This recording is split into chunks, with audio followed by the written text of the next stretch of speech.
Hi guys, I'm just going to do a little bit of an overview of what we should be looking at for our HSS. With the HSS exam, remember it is in week 3, so we've still got a little bit of time. And what we're going to be doing next week, in addition to the activities that I've put on there, is I'm going to be doing a couple of lessons. Videos for you on how to analyze sources, because analyzing sources is actually going to be quite a big part of your exam. So your exam, there'll be 2 sources that you'll need to analyze, and you'll need to be able to pull them apart. Now, we haven't done too much of that in class, so I'll be doing some videos for you, showing you how to do that so that you can get some practice in before your exam as well. So with HSS, what I really want you to be focusing on to prepare for your exam is really all about the Opium Wars and also the impact of foreigners on China. So if you can really get a good understanding and a good knowledge of those things, then you should be right for your first part of your exam. So looking at in your textbook, you really need to be revising pages 204 all the way to page 200 and 219. So 204 to page 219, I would, if I were you, be reading over that again and focus on the impact of foreigners. So not just, the short-term impacts. I want short and long-term impacts. How did foreigners change society in China? What was their purpose in doing so? So what were the British wanting? What were the Russians wanting? What were the Japanese trying to do?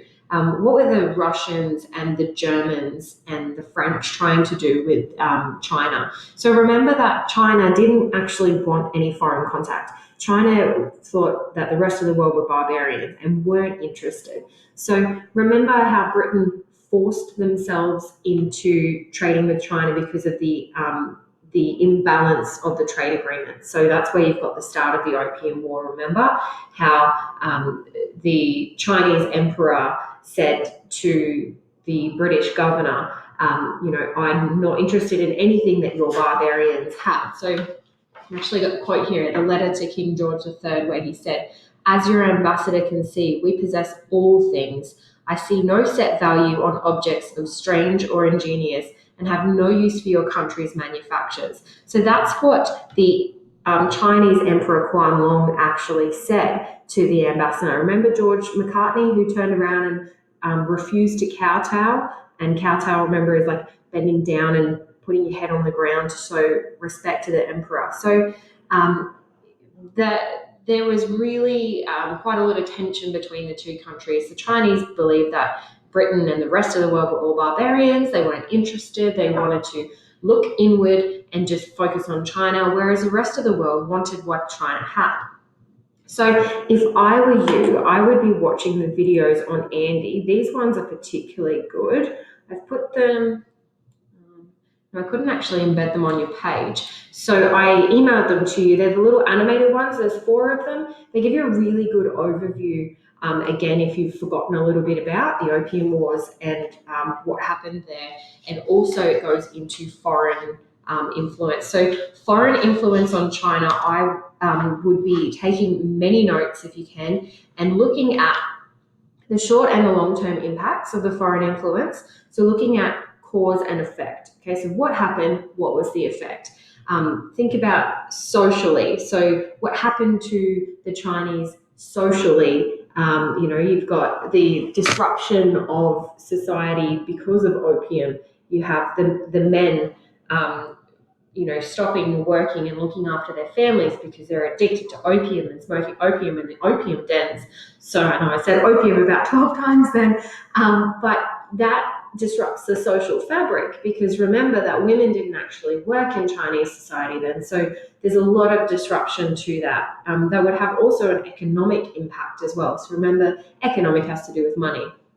Remember that Britain sort of pushing themselves on China and then making China sign all of these different treaties also would have disrupted the Qing Dynasty politically. So in terms of politics, the empire was becoming weaker and weaker, and China was sort of being undermined by foreign influence. And then you also have the Taiping rebellions who were trying to overthrow the Qing Empire and those sorts of things. So they're all really important to get your head around and fully understand. So when you're talking about impacts, you can talk about the positive impacts and the negative impacts, okay? So remember, short and long term. So if I were you, I would be creating myself a table, and I would be having short and long-term impacts. I would have social, economic, political, positive and negative, and just be taking some notes in there, doing your own research, jumping on Britannica, watching some of those videos that I've sent through to you, and really wrapping your head around that, because that's really, really important if you want to do well on your exam. So in terms of source analysis, I'm just going to briefly go over a little bit about that for you today and how to interpret a source. So this source that I've got on my screen now, hopefully you can see it, it's actually the source of page 208 in your textbook. So if you could turn to page 208 in your textbook so that you've got a bigger version, that would be great. So this is the section where it talks about effects of foreign influence on China. So when you're looking at source analysis, there are quite a few things that you need to actually be able to identify in order to analyze it properly. So the first thing that you need to do with source analysis is identify the author, so who created it and who it's intended to be aimed at. And there are a number of clues and things that you can determine that. So if you look at the text box, textbook, on page 208, it says source 1. This is a 19th century French political cartoon showing China being carved up by foreign powers. So to the left, from the left to right, you've got Britain. So you've actually got Queen, I think it's Queen Victoria then, which is historically inaccurate. At the time, it wasn't actually Queen Victoria who was the one who was, involved. It was King George the Third. But Queen Victoria sort of is used as a representative of Britain. She's more recognised. So if you were to see a picture of a caricature, which is what this is, of Queen Victoria, you'd be able to make the connection better that it's actually Britain than if you saw a caricature of King George, who you probably don't even know what he looks like. So the representation of the way that countries are shown is often through caricature, okay, and political cartoons. And you can tell the attitude of the author based on the way the caricatures are drawn. Now, we've discussed this before when we've actually looked at the source on page 205. We looked at the caricature of Lord Macartney. Remember the one where the Chinese guys are depicted as being really fat and lazy with pointy chins? So turn to page 205 and have a look at source 3. And George McCartney is bending down and he's looking like he is, very refined and posh, and that he is the innocent one, because you can see the courtiers behind him who are like, oh, watch out for the mean Chinese people. So we've discussed that one in class, and we've talked about reading into it and what you can actually pull out of it. So if we flip back to page 208, you've got a similar sort of caricature where people have been depicted as in different ways, the evil and the good and those sorts of things. And so political cartoons will often represent countries in a particular way. So they're usually represented as a caricature, like I said before, and it shows the features of the countries in a really simplified, exaggerated kind of way. So usually a country can be portrayed in a few different ways, and this is really important for you to understand. So they can be a caricature of the national leader. So we've all seen caricatures of Donald Trump before, which are hilarious. So you might want to look up caricatures of Donald Trump if you're not sure. But that he, as a caricature, would depict America. So if you saw a caricature of Donald Trump, you would probably think of the USA. Okay, so that's one of them. So, for example, here Queen Victoria is representing Britain in this particular image. And usually if they're a caricature of a national leader, they are a very well-known national leader. So you might see a caricature of Putin you might see a caricature of, I don't know, Hitler from Germany. You would know that Hitler is German, so you would think about that country. You might see Kim Jong-un, who, by the way, has got a heart condition or something at the moment and might be on his last legs, for North Korea. So those national leaders represent their country. So if you see a caricature of them, they're representative of their country. Similarly, you can have nations personified. So when something is represented as a person, so for example, you might have like Luigi, okay, he would be representative of Italy. You might have Uncle Sam, who is a representation of the USA. You know, the posters that say, we want you, you know, about the war, you know, getting people to go to war. You might have Crocodile Dundee or Steve Irwin as representations of Australia. Okay, so they might choose somebody who's famous and personify the nation through that particular person. You could have a national stereotype. So we all know what stereotypes are. That can usually be like dress, so clothing, the way they speak, the voice that they have. But usually in political cartoons, it's usually done through the way they dress or the props and things that they have. So looking at this image now, for example, this guy here, I'm not sure, hopefully focus mouse. This guy here is a Japanese samurai. So he's wearing a samurai outfit. He's got the traditional sort of samurai bun on his head, okay? Whereas Queen Victoria is got Victorian sort of clothing on with jewels adorning her arms and fingers and a crown, etc. You have the Chinese representation here looking quite, I guess, evil. He's got, you know, pointy fingernails and a pointy face and hair that comes down, so you know that traditional hairstyle and the traditional Chinese sort of dress. But he's been made out to look evil and yellow in color as well, which is a bit of a racist stereotype too. So the way that people dress as well, or are dressed as caricatures, represents them as a country. You could have colors as well. So this particular lady here is Marianne of France. So she is wearing blue, white, and red clothing, which are the colors of the flag of France. She is depicted as quite beautiful, and she's sort of looking over the shoulder of this guy here who is actually Russian. So he's the Tsar Nicholas II. And we can sort of figure out that he's Russian by looking at what he's wearing, looking at the colors of his uniform and the type of hat and the type of mustache that he's wearing. The Russian is probably not going to be so standoutish to you. I mean, you might know that this guy over here is likely to be German. He's representative of Kaiser Wilhelm. Liam, you might know him, he might be related to you.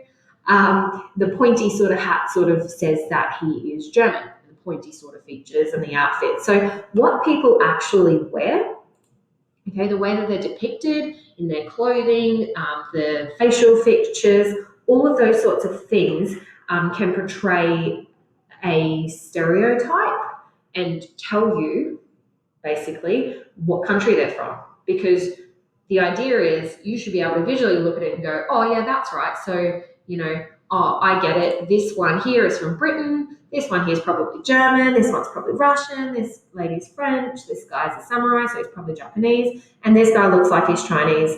And also it says Chine here, okay, in this like pizza looking sort of pastry thing that they've all got knives and seem to be trying to cut up. So you need to look for the visual clues in political cartoons that add information to what you're trying to figure out. Okay, so you would have done a bit of this in year 8 when we looked at humour. We dissected some caricatures of political cartoons. So this shouldn't be completely unfamiliar to you. All right, so just moving on with, you know, oh, and sorry, the next one is like a national animal. So another way that a country could be represented in a political cartoon could be through the animal. So in Australia, your animal that would probably represent us would likely be a kangaroo. In New Zealand, you have the kiwi. in other countries, in America, you might have an eagle. So the national sort of animal or is a bit like a mascot of the country, and that there could represent, the particular country in that caricature. So just getting back to source analysis, you're looking at who the author is. So like I said, on page 208, it actually tells you in a little source blurb who it is created by. So generally, when you see sources, there'll be a little bit of a blurb there that tells you who created it. So it gives you a bit of an understanding of whose perspective it's been created from. So this is a French political cartoon. So obviously the French would probably depict themselves in a more positive light than they would if they weren't French. So if it's from the perspective of a French person, you have to think about, all right, well, who was France aligned with at the time? Well, France was actually aligned with Russia at the time, which is why she's got her hand on the Kaiser's shoulder and seems to look like she might be whispering a little bit to him.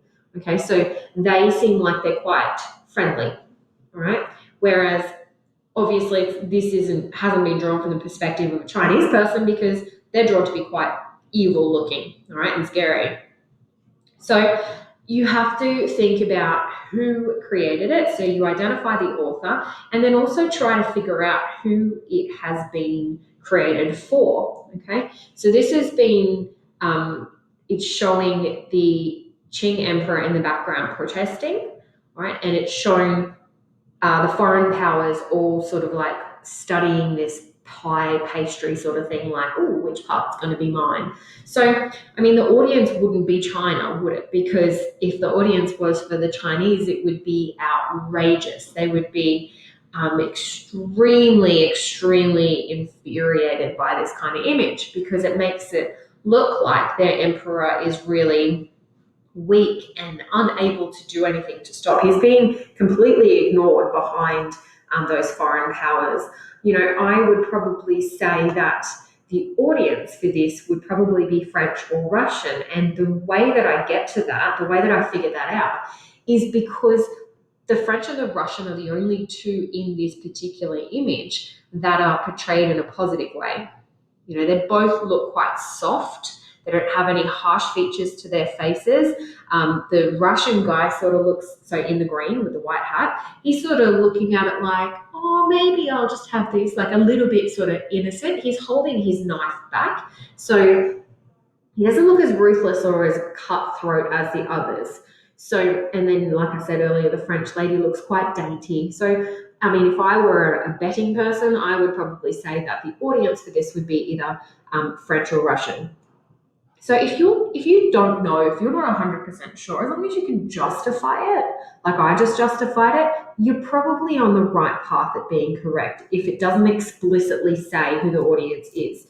You might find like a source that tells you who the audience is. So if you look at page 206, source 4, it says there's a letter from the Emperor Qianlong of China to George III in 1793. So if you were to analyze that, if I said, all right, I want you to do a source analysis on source 4, and I said to you, identify the author and the recipient, you should be able to say to me, the letter, the identity of the author of the letter is Emperor Qianlong, and the recipient is George III, King George III, and it was written in 1793. Then you need to be able to figure out the purpose. Why was it created? So if we're looking still at page 206, at that tiny little excerpt which says source 4, it's that quote that I read before about the ambassador seeing for himself that China has everything they want. They don't want anything from England. Basically, Britain, go away. We're not interested in anything you have. The purpose of that, you can work it out, is that the emperor is saying, China doesn't need you. Britain, go away. Bye-bye. All right. So the purpose of that, and then you would be able to discuss that in a bit more depth because you have a bit of a background understanding of what happened when Lord McCarthy went to visit the Emperor Qianlong. And if you don't have the understanding of that, you need to go and watch those YouTube videos that I sent you. Right. So we've got source analysis, identify the author and the recipient, identify the purpose. Then are there any arguments or any points made? So looking at the image on the screen again, what would be the purpose of it? It would probably be to show what's actually happening to China and the way that the foreigners are sort of trying to carve it up between themselves. And the points being made would be, well, the emperor is being portrayed as sort of powerless in this foreign carving up of territory of China. Okay, so the purpose of that, you would obviously go into more depth and more explanation with your background understanding of this. And I'm not going to give you the answers. You're going to do this as an activity for yourself next week. But you would be inferring and working out, all right, well, what is the point of this cartoon? What is it trying to communicate? What is it trying to tell me? And in order to do that, you need to break it down. So you would be talking about, okay, well, I know the purpose of this is blah, blah, blah, because I know the purpose of this is to show that China and the Qing Dynasty are weak. All right. And this is because you have the emperor in the background being shown as being quite small. He's standing behind the foreign powers. All right. And being shown with his hands up. They're completely ignoring him. He may as well not even be there. Okay, so that is again saying no matter how much you stamp your feet, we don't care. You're powerless and you can't do anything. That's the message that's being communicated here. So it doesn't actually tell you in the textbook when this image was created, but it was 1898. Okay, so contextually around about the correct sort of time. So the purpose of it is to show how foreigners, how that sort of imperial influence is trying to carve up China. All right. So remembering during this time period, Britain and Germany, Russia, France, Japan, they all had imperialist ideas. They wanted to conquer. They wanted to carve up as much of the world as they could and say that it was their own.